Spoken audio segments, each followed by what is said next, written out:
Bienvenue sur Média TV Afrique. Je suis ravie de vous présenter votre émission hebdomadaire, la Semaine africaine. Comme d'habitude, nous revenons sur l'essentiel des actualités en Afrique qui se sont déroulées dans la semaine. On commence à Tanger, au Maroc. La Direction générale de la Sûreté nationale a relevé le niveau de sécurité dans plusieurs villes et régions du Royaume en cette fin d'année. Un plan opérationnel a été tracé pour assurer la sécurité des citoyens et des biens à travers une couverture sécuritaire globale assurée jusqu'à des heures tardives de la nuit. Des barrages ont été installés à l'entrée et à la sortie des villes et dans leurs principales artères. Des patrouilles de sécurité à pied ou mobiles ont ratissé les quartiers. Et pour le confirmer, on va écouter le responsable de communication à la préfecture de police de Tanger, Younes El Oulani. La préfecture de police de Tanger veille à assurer la sécurité des biens des citoyens et des touristes étrangers ou nationaux cette nuit du Nouvel An. À cet effet, plusieurs équipes ont été déployées dans différents établissements. Pareillement, plusieurs patrouilles vont ratisser les artères principales de la ville afin de maintenir l'ordre, notamment sur les routes. La Direction générale de la Sûreté nationale et la Gendarmerie royale au Maroc ont saisi cette semaine 16 tonnes de Chira. Elles ont avorté une tentative de trafic au port Tanger-Med dans une remorque de camion. Le chauffeur, un Marocain âgé de 35 ans, a été placé en garde à vue. Plus de détails avec Sanaya Sari. 16,2 tonnes de résine de cannabis, c'est la saisie réalisée par le service préfectoral de la police judiciaire de Tanger.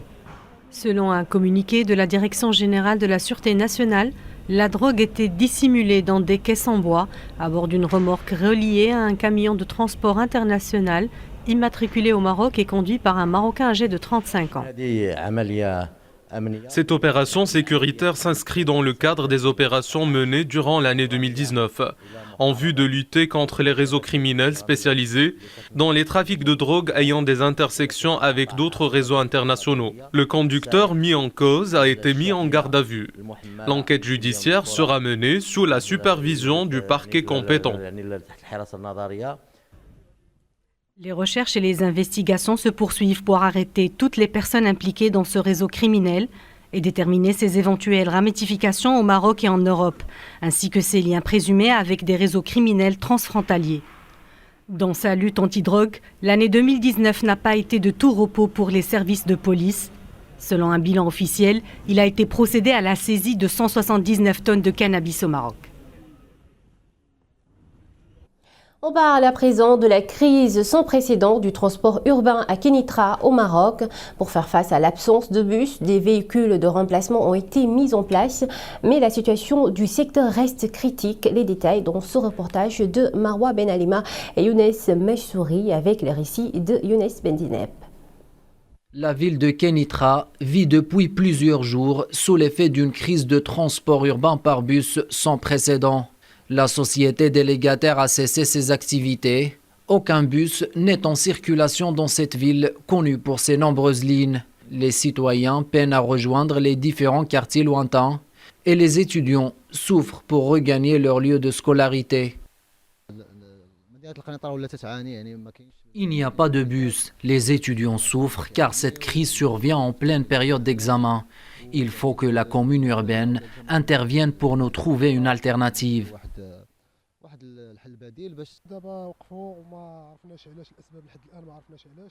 Jusqu'à maintenant, on ignore les causes de cette crise. Nous demandons aux élus de trouver une solution à cette catastrophe car la population souffre. Pour remédier à cette situation, le conseil communal, en collaboration avec les autorités locales, ont mis en place des minibus et des autocars. Une situation temporaire en attendant la résolution finale du problème.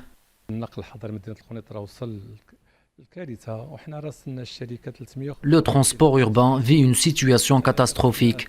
Durant 7 ans, nous avons communiqué à la société délégataire quant au respect du cahier des charges, à savoir notamment l'état des bus, le fonctionnement de certaines lignes. Cela fait maintenant 3 mois que nous avons envoyé une mise en demeure pour leur demander de revenir au terme du contrat. Ce dernier stipule que la société doit mettre en circulation 101 bus neufs. En réponse, la compagnie a transféré une partie de ses autobus vers d'autres villes et se contentait de 60 bus seulement en circulation. En l'absence d'un compromis entre la commune et le délégataire, les étudiants, catégorie la plus affectée par cette crise, sont obligés de se débrouiller. Et ce en espérant une résolution finale leur permettant de rejoindre facilement leurs établissements de formation. Direction la Tunisie, le chef du gouvernement désigné Habib Djamli a annoncé mardi soir qu'il a finalisé la liste des membres du gouvernement sans dévoiler les noms de son équipe, affirmant qu'il les dévoilerait prochainement. Dans les quelques minutes qui ont suivi la tenue de la conférence de presse, la présidence de la République contredit les déclarations du chef du gouvernement en publiant un communiqué affirmant que les concertations se poursuivent encore. Notre correspondante à Tunis, Nejwa Bécha, nous en dit plus. Après un marathon de plusieurs semaines de concertation, Habib Djamli, le chef du gouvernement désigné, annonce finalement la composition de son gouvernement. À cet égard, on y trouve 28 ministres et 15 secrétaires d'État. Habib Djamli a déclaré lors d'une conférence de presse que tous les candidats au poste ministériel et les secrétaires d'État répondent aux critères de la compétence, de l'intégrité et de l'indépendance. J'ai mis des critères et sur les bases de ces critères, j'ai choisi les ministres. Pour moi, tous les candidats au poste ministériel et les secrétaires d'État répondent aux critères de la compétence, de l'intégrité et de l'indépendance. Si le contraire est prouvé, je n'hésiterai pas à corriger l'erreur. Après une vague de critiques adressées à l'équipe gouvernementale, le chef du gouvernement désigné a jeté la balle dans le camp des partis, à savoir que plusieurs partis politiques ont annoncé d'avance leur refus total de l'équipe gouvernementale de Djamli.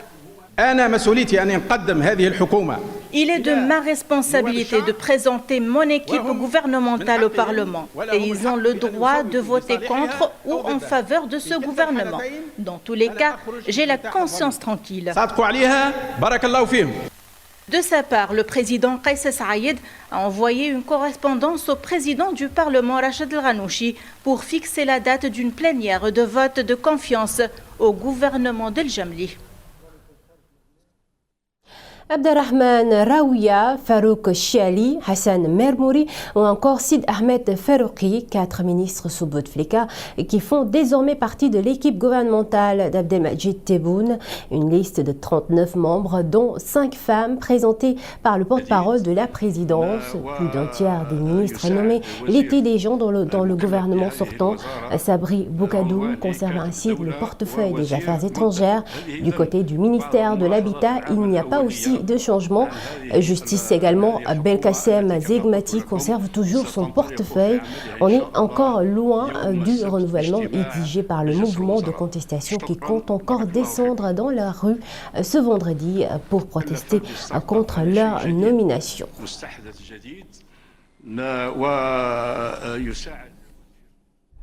On reste en Algérie, ils sont effectivement descendus dans la rue.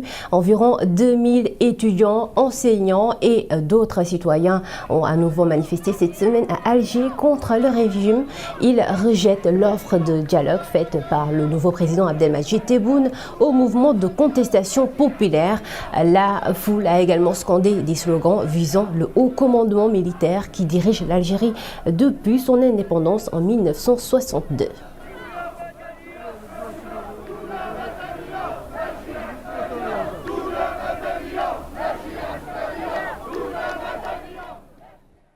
Et toujours en Algérie, Issad Rebrab a été condamné mercredi soir à 18 mois de prison, dont 6 mois fermes. Le PDG du groupe Cévital, première entreprise privée du pays, était poursuivi pour infraction fiscale, bancaire et douanière. Rebrab a déjà purgé une peine de 6 mois de prison ferme puisqu'il avait déjà passé 8 mois en détention provisoire. Il a donc été libéré aussitôt.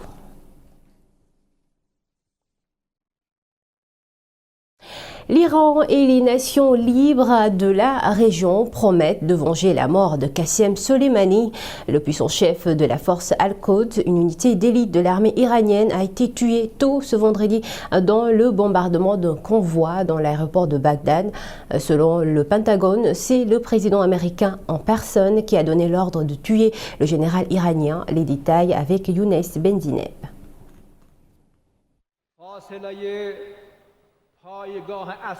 Il était considéré comme le deuxième homme le plus puissant d'Iran après le guide de la révolution. Le général Qasem Soleimani est tué vendredi dans un bombardement à Bagdad, adversaire redouté des États-Unis et ses alliés. Cet homme de 62 ans à la barbe poivre et sel était notamment l'émissaire de Téhéran pour les affaires irakiennes. Ce vendredi matin, ces images ont tourné en boucle dans les chaînes télévisées iraniennes et irakiennes alors que sa mort a été rapidement confirmée par les États-Unis. Le président américain a publié sur son compte Twitter l'image d'un simple drapeau américain avant que le ministère de la Défense ne confirme avoir mené l'attaque, à la demande de celui qui est aussi commandant en chef des armées.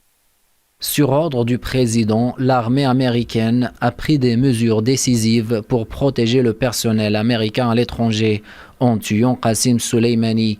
Cette frappe était destinée à dissuader l'Iran de tout projet d'attaque. Téhéran, de son côté, n'a pas tardé à réagir. Une réunion extraordinaire du Conseil suprême de sécurité nationale est programmée pour examiner la situation, alors que le ministre iranien des Affaires étrangères, Mohammad Javad Zarif, a qualifié cette opération d'escalade extrêmement dangereuse et imprudente. Le raid américain a visé un convoi des membres du Hashd al-Sha'bi près de l'aéroport de Bagdad. Selon des responsables des services de sécurité irakiennes, au moins 8 personnes ont été tuées. Parmi eux se trouve également Abu Mehdi al-Muhandis, numéro 2 du Hashd al-Sha'bi, coalition de paramilitaires majoritairement pro-Iran.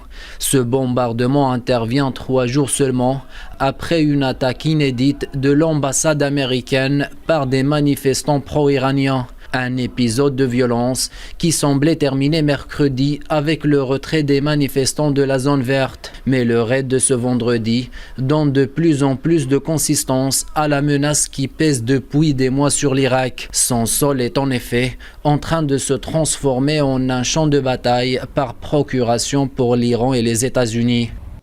La Turquie va bientôt intervenir en Libye. La présidence a transmis en début de semaine au Parlement une motion autorisant le déploiement de militaires sur le terrain libyen. Les détails avec le récit de Soued Jalil.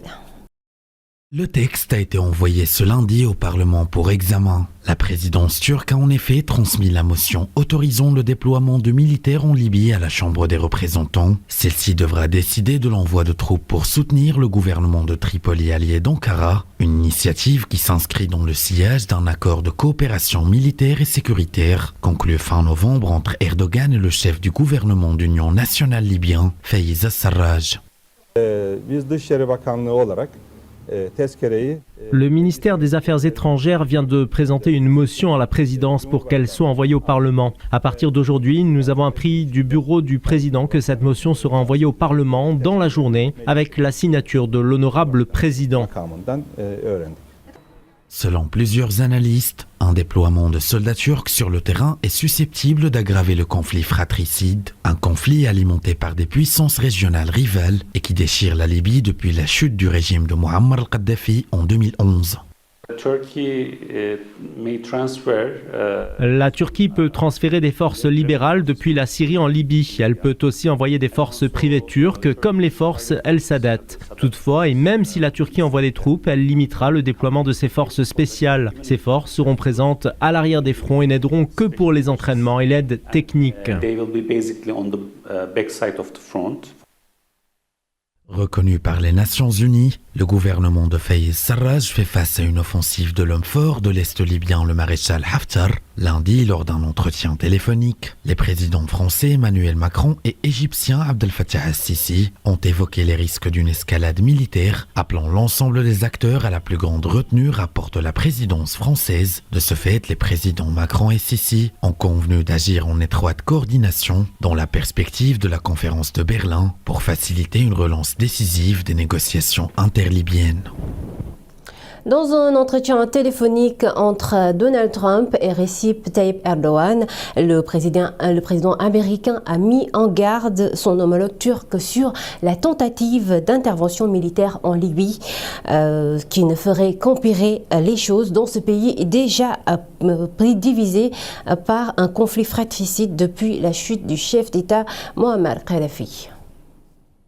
L'actualité cette semaine, c'est également l'élection du second tour en Guinée-Bissau. Le candidat de l'opposition, l'ancien Premier ministre Umaro Sissoco Embalo, a été proclamé vainqueur de la présidentielle. Une victoire contestée par son adversaire du parti majoritaire, Domingos Simoes Pereira, qui dénonce des fraudes. Embalo, 47 ans, a comblé un retard de 12 points concédé à son adversaire lors du premier tour et remporté 53% des voix dimanche dernier contre 46% pour Pereira. Correspondente a 59,87% votos nacionais. Le président ivoirien Alassane Ouattara a promis mardi soir de garantir des élections paisibles en 2020, année du prochain scrutin présidentiel. Il a affirmé que la Côte d'Ivoire continuera d'avancer à pas résolus vers l'émergence. Le chef de l'État ivoirien a indiqué avoir instruit son Premier ministre à l'effet de rencontrer ce mois-ci les partis politiques et la société civile avant de finaliser le travail sur le code électoral. Le président Ouattara s'est aussi voulu catégorique et ferme face à toute menace de déstabilisation. Et puis on parle d'économie. Le chef de l'État sénégalais Macky Sall a salué dans son discours radio-télévisé pour le Nouvel An l'avènement de l'éco, la monnaie commune aux États de l'Afrique de l'Ouest francophone. Par ailleurs, le chef de l'État sénégalais a prôné les plus larges convergences possibles autour des grandes questions d'intérêt national. Dans cette perspective, il a rappelé avoir installé le 26 décembre le comité de pilotage du dialogue qui servira de cadre de facilitation des échanges. Sur un autre registre, Macky Sall a réaffirmé sa volonté de poursuivre la consolidation des bases productives de l'économie sénégalaise pour préparer l'avenir. On écoute un extrait du discours du président sénégalais.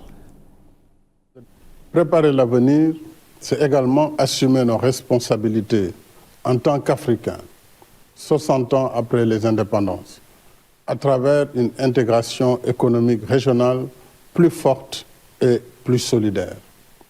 Je salue à cet égard le processus de création d'une monnaie unique ouest-africaine, l'ECO, à partir de 2020. C'est une heureuse perspective. Au demeurant, d'ici l'entrée en vigueur effective de l'ECO, rien ne changera quant à la parité fixe de notre monnaie. À la veille du Nouvel An, l'ambassadeur du Maroc au Mali a rencontré les patrons de presse maliens. C'était l'occasion de passer en revue les grandes réalisations du roi Mohamed VI. Parmi les sujets évoqués, le Sahara marocain. Un reportage de notre correspondant Mohamed Donyoko.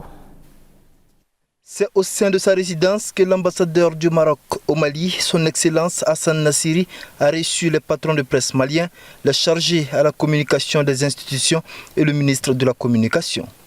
Au cours de ce déjeuner, l'ambassadeur a partagé avec l'assistance les grandes lignes des réalisations du roi Mohamed VI qui a fêté en cette année 2019 le 20e anniversaire de son accession au trône. Le grand port de Tanger Med est l'un des plus grands projets structurants réalisés ces dernières années. Il est devenu un hub portuaire, logistique, industriel et commercial de dimension internationale. Appréciant les initiatives du roi visant à développer le Maroc et au-delà le continent africain, le ministre et les hommes de médias ont salué l'excellence des rapports entre les deux pays. Transformation initiée par le roi et qui vont au-delà du Maroc, qui transcendent les frontières et dans le cadre de la collaboration bilatérale, tout ce que le Mali a gagné dans ce cadre-là. Donc il y a des liens forts qui existent entre le Maroc et le Mali. des liens culturels. Objet de beaucoup de commentaires, souvent biaisés, l'ambassadeur a tenu à rappeler que la position du Maroc sur la question du Sahara marocain était soutenue par les Nations Unies. Il y a lieu de rappeler que le 31e sommet de l'Union africaine, réuni à Nouakchott en juillet 2018, a consacré définitivement la primauté du processus onusien. Une position des Nations Unies affirmée dans sa résolution 2494 qui affirme la pertinence de la position marocaine et conforte la dynamique positive dans le cadre du respect des fondamentaux de cette position et la prééminence de l'initiative de l'autonomie du Maroc qui est considérée comme sérieuse et crédible par les Nations Unies. Et puis cet enlèvement survenu dans la nuit de lundi à mardi au large d'un port du Cameroun. Un pétrolier grec a été pris d'assaut par un groupe de personnes armées qui ont enlevé le capitaine et les 7 membres de son équipage. Information confirmée par le ministère grec de la marine marchande et l'armateur du pétrolier.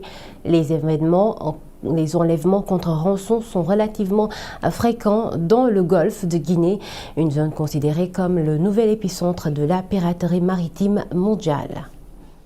Les Chebabs ont revendiqué l'attentat à la voiture piégée survenu cette semaine à Mogadiscio, en Somalie. L'attaque aurait fait 81 morts, dont 2 ressortissants turcs. Les assaillants dénoncent l'exploitation des ressources de l'économie du pays par la Turquie. La veille, l'armée américaine avait mené des frappes contre les Chebabs. Les précisions avec Sana Yassari. L'armée américaine a mené dimanche 3 frappes aériennes visant des terroristes du groupe Chebab. Selon un communiqué du commandement militaire américain pour l'Afrique, ces frappes aériennes de précision s'étaient concentrées dans 2 endroits différents, Kunibaro et Kalio-Baro. Rappelant que ces opérations militaires surviennent au lendemain d'un attentat à la voiture piégée perpétré samedi dans la capitale somalienne Mogadiscio, au cours duquel des terroristes ont tué plus de 80 personnes, dont 2 ressortissants turcs. Présents en Somalie, les États-Unis y ont intensifié depuis avril 2017 leurs frappes aériennes après l'extension par le président Donald Trump des pouvoirs donnés à l'armée américaine pour lancer des opérations antiterroristes. En avril dernier, le commandement militaire américain pour l'Afrique a annoncé avoir tué 800 personnes en 110 attaques aériennes depuis avril 2017. Et puis au Burkina Faso, le président Roch-Marc Kaboré a assuré que la victoire sur le terrorisme était certaine dans une adresse télévisée à la nation à l'occasion du Nouvel An. Le chef d'État a évoqué les attaques terroristes qui ont fait près de 750 morts et 560 000 déplacés depuis 2015. 35 civils et 7 soldats ont été tués mardi dernier dans la ville d'Arbanda, dans le nord du pays. L'attaque la plus meurtrière subie par le Burkina Faso depuis le début des violences il y a 5 ans. Et selon le président burkinabé, cette victoire sur le terrorisme ne se fera pas seulement sur le plan militaire, elle doit être gagnée également sur le plan du développement. La deuxième partie de ce numéro est consacrée aux principales émissions diffusées cette semaine sur nos antennes. Nous avons consacré la rubrique invitée aux analyses rétrospectives de l'année 2019 qui vient de s'achever. Pour ce numéro, cette semaine, il était question de faire une lecture des événements diplomatiques au Maroc. Khadija Ihsan a reçu Naïm Kamal, le directeur de publication du Kid.ma, également présentateur de l'émission de décryptage politique Le Débrief sur Média TV Afrique. Je vous propose de l'écouter. Il y a eu beaucoup de choses qui se sont faites, notamment au plan institutionnel. On a eu, avant d'en arriver aux choses institutionnelles, on a eu quand même l'ouverture, et c'est quelque chose de nouveau, de consulats dans les provinces du Sud, notamment à l'Aïouna Dakhla, je cite les Comores, je cite la Gambie, le consul honoraire de la Côte d'Ivoire qui s'est installé, et ce sont des choses qui donnent de l'urticaire à Alger et au Polisario. C'est une mutation assez, on n'en mesure pas encore tout à fait les conséquences, mais c'est une mutation qui prélude de bien d'autres choses qui pourraient pousser vers une solution ou vers la recherche d'une vraie voie de solution, celle d'abord de la reconnaissance de la souveraineté du Maroc par la communauté internationale sur ces territoires. Ce qui s'est fait un peu avec l'Union européenne dans les accords de commerce, ce qui est en train de se faire. Et toujours dans l'invité de la rédaction de la semaine, la rétrospective 2019 de l'économie en Afrique. Depuis Dakar, Aminata Thiam a reçu l'économiste sénégalais Seydi Ababacar Dieng. Il est également le directeur du laboratoire de recherche économique et monétaire de l'université Cheikh Anta Diop. Le sujet phare en économie sur le continent, c'est justement l'annonce de la fin du franc CFA en faveur de la nouvelle monnaie unique, l'ECO, que vont adopter 8 pays d'Afrique de l'Ouest. L'ECO pourrait-elle nous apporter une certaine autonomie financière? On écoute l'économiste. En fait, ce n'est pas parce que la France ne va plus siéger dans les organes de décision que la France n'aura pas d'influence. Je pense qu'on ne parle pas des gamins quand même. On ne parle pas des gamins. Un coup de fil du président français sur d'autres quelques présidents peut changer la donne. Donc on n'est pas des gamins. C'est pas ça le problème. Le problème c'est actuellement, compte tenu de la situation économique dans la sous-région, est-ce qu'on a intérêt à avoir un taux de change fixe? C'est ça la question fondamentale. Surtout sachant que la France interviendra en cas de crise économique. Oui, mais parce que la garantie illimitée est toujours là. Donc, le haut président français disait que la France n'a pas des intérêts. Donc, c'est ce qui continue toujours. Donc, ça, c'est très clair. Donc, pourquoi la France insiste tant pour continuer à garantir notre monnaie? Alors que d'autres petits pays leur propre monnaie nationale. Je ne dis pas que je plaide pour les monnaies nationales. On a déjà une architecture institutionnelle bien huilée, on a des compétences, mais pourquoi toujours aller demander, comment on appelle ça, des soutiens budgétaires ici et là ou donc on n'a qu'à gérer le peu de ressources qu'on a de manière pertinente et efficace. Si c'est le cas, on n'a pas besoin de la France derrière. Et c'est tout pour cette édition. Merci de l'avoir suivi. Je vous donne rendez-vous la semaine prochaine pour une nouvelle rétrospective de l'actualité. Excellente suite des programmes sur Médin TV Afrique.